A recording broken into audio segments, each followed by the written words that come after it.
So it looks like that our government is governing themselves into yet a very another fine mess. And of course, we are talking about the shortage of lorry drivers. Now, this is going to be an incredible problem for the supply chains of the UK, and especially for many businesses and not only supermarkets as well that rely on these lorry drivers to fill their supply chains. But the fact that we haven't got enough, most of them, by the way, who normally do this job come from Eastern European, but because of the combined problems of not only COVID, but also Brexit, predominantly Brexit, because not only have many gone home because of, first of all, the coronavirus, but now many can't get back in because of Brexit. And to compound this even further, Priti Patel continues to put on what is the most draconian immigration rules this country has seen in a long, long time. To a point where even rights groups, even groups that are on the right who want less immigration, have come out and said, yeah, we are quite concerned because we are worried that these immigration rules might actually encourage more racism. No matter what this government seems to do, they seem to just govern themselves into one mess after another. And let's not, get them out of this. This is a mess of their own making. This was obviously going to happen. And, I've said this before, Britain is very much a country that is addicted to foreign labour.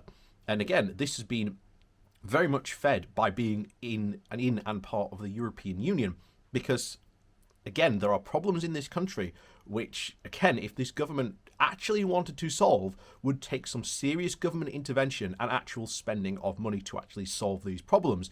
But because, as I said, I don't know how many times I've said this, we are driven by a government who is currently following this free market fundamentalist ideology, where, according to them, if they follow this rule exactly and keep to their ideological scriptures so finally, then everything should go well.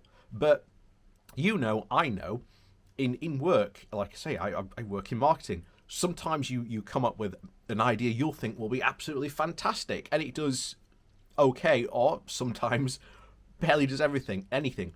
Or sometimes you'll do an advert, think, it's okay, and then it does absolute gangbusters, and you're like, whoa, what happened there? And it's just like, this is life. This is how it works out. And sometimes you've got to be able to take, accountability for that. So, if I did an advert that failed or didn't do too well, then I'd have to be accountable to, again, the business or the customer that I was doing that for on their behalf as to why that happened. But there is no accountability for our government.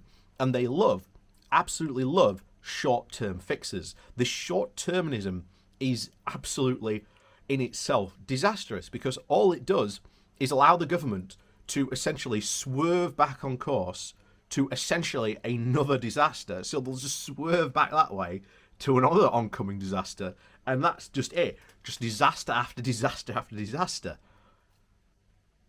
This government is completely well and truly unfit to lead from the ground up. I mean, like I say, there is a lot of people out there who are pining for the days of Theresa May's government. And again, Theresa May herself was not a good Prime Minister, nor did she have that good a government. But again, that's a topic for another time.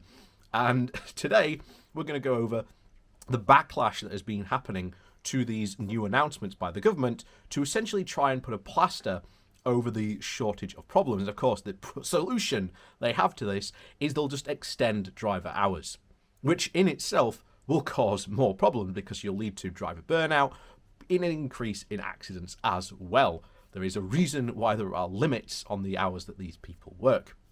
So before we do jump into that, please do remember to hit that like, share and subscribe button. And of course, down below there are links to my Patreon page, as well as a one-off donation link called Buy Me a Coffee, where you can, buy me a coffee.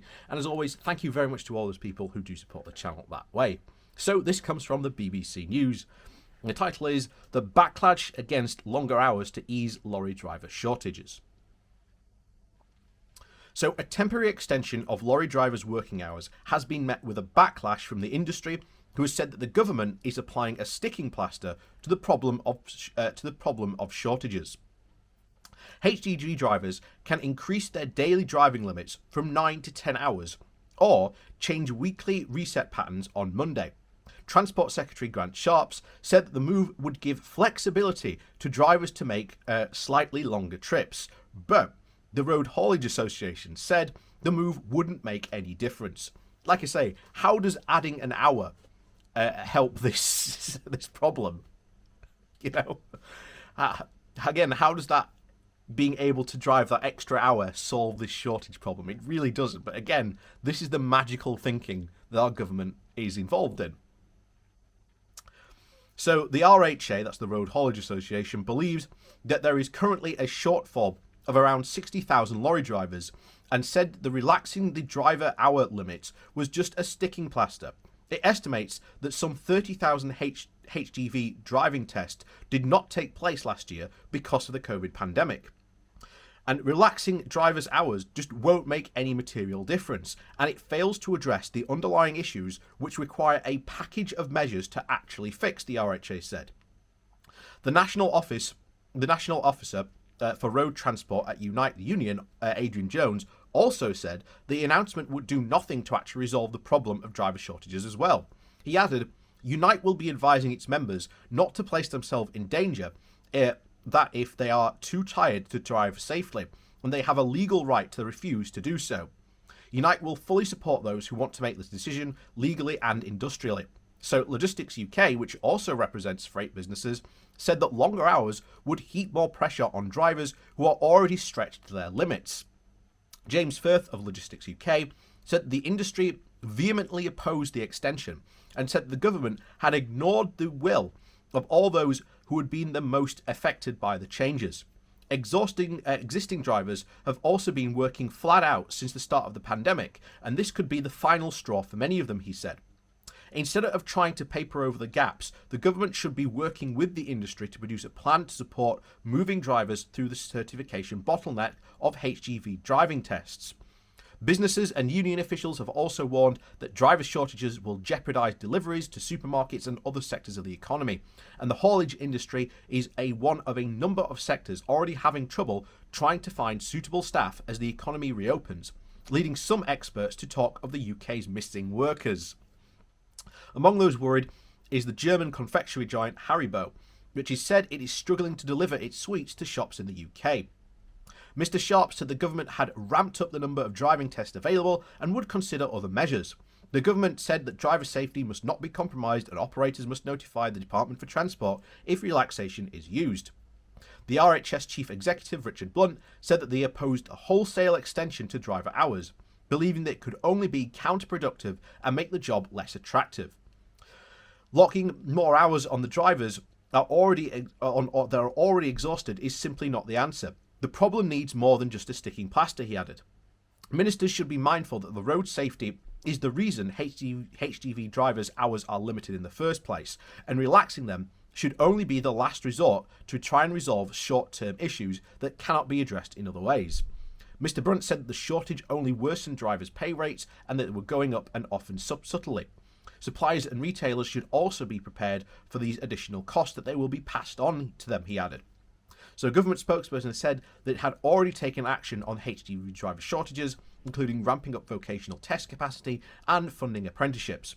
Most of these solutions, however, are likely to be driven by the industry, with progress already being made in testing and hiring, and a big push towards improving pay, working conditions, and diversity, they added. So, once again, our government engaged in completely and utterly short-termism. Like I say, this is just a typical, at this point, Tory solution. Look for what the easiest short-term solution is, and then just deal with the consequences further down the road. Whatever gets you past the next general election, we'll deal with it after.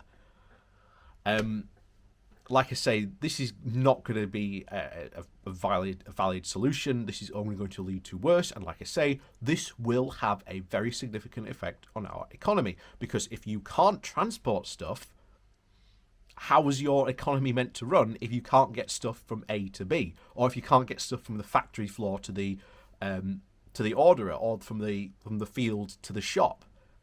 you can't really have an effective economy if you're not going to pay at least some attention to your logistics industry. And it definitely appears that, once again, our government is not paying attention. So, as always, thanks for watching. Please do remember to hit that like, share and subscribe button on your way out. And of course, down below there are links to my Patreon page, as well as a one-off donation link called Buy Me a Coffee, where you can, well, buy me a coffee. And as always, thank you very much to all those people who do support me that way. And as always, we'll see you all next time.